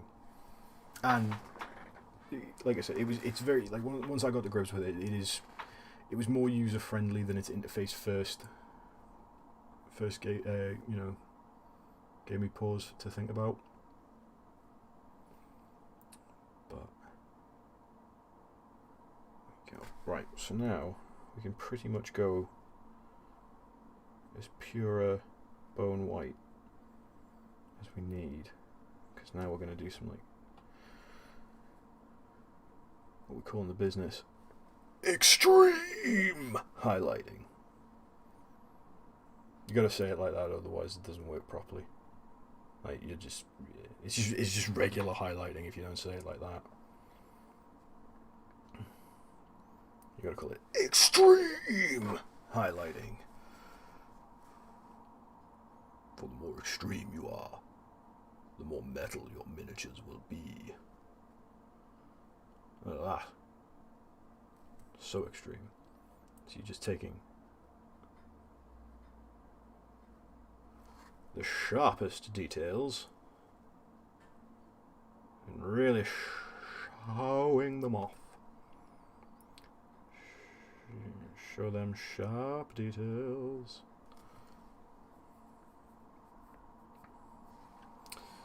Paint by yourself. I don't really mind. I mean, because I used to go down to my local Games Workshop and paint, you know, shoulder to shoulder with people there. But then sometimes, you know, I'll just sit down and have a bit of a paint sesh on my own. It really depends. Depends on my mood. As we go, some nice little extreme. Exactly, Crazy Doug. Stream all the way. Gotta be too extreme to be mean. Alright, I'll catch you later. Catch you later, Jules. Aye, we'll keep this going.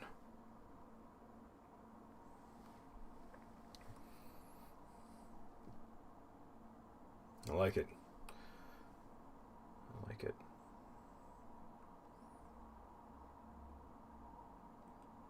Another extreme highlight. Extreme. You gotta keep saying it. This takes up 80% of my painting. Shouting extreme while painting. You go it again. So watch. Extreme.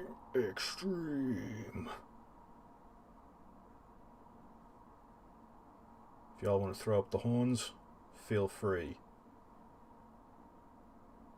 In fact, I would love it if you threw up the horns right now. Oh yeah, at home. I don't have to see it. I just want to know. I'll feel the energy. I'll feel the pure, brutal metal energy.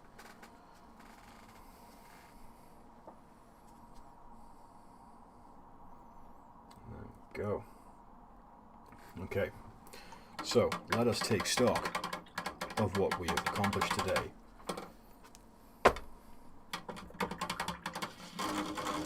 We have accomplished many things and learned many things in just 2 short hours. We learned such things as, I can't paint with a glove on this hand. It feels weird to me. We learned some people's favourite Monster Energy flavours. I like that a lot. We learned that I need to make this more red, but not as bacon. We also learned the name of this bad lady here, and that is Amham Karen, which I love. I'm going to take a look. See what we've done here with the extreme. Extreme! Achieving maximum brutality through highlighting. See? So that's with the extreme highlight. And then there is with the regular highlight. Both are good. If you do not feel ready for an extreme highlight, that is fine. Extreme highlights will come in time. I've had a lot of fun. I have. And thank you all so much for joining in. Everybody that came in here. Everyone that's popped in and said hello. Thank you to Jekka. Thank you to Gimli. Thank you to Jenko. Thank you to Dr. Bacon. Jonathan. Austin. Crazy Doug. Redemption Arcade. Loser. Jerkface. Some fantastic names. A fantastic sea of green members. That's amazing. Thank you to everyone who subscribed. Thank you for everyone who follows.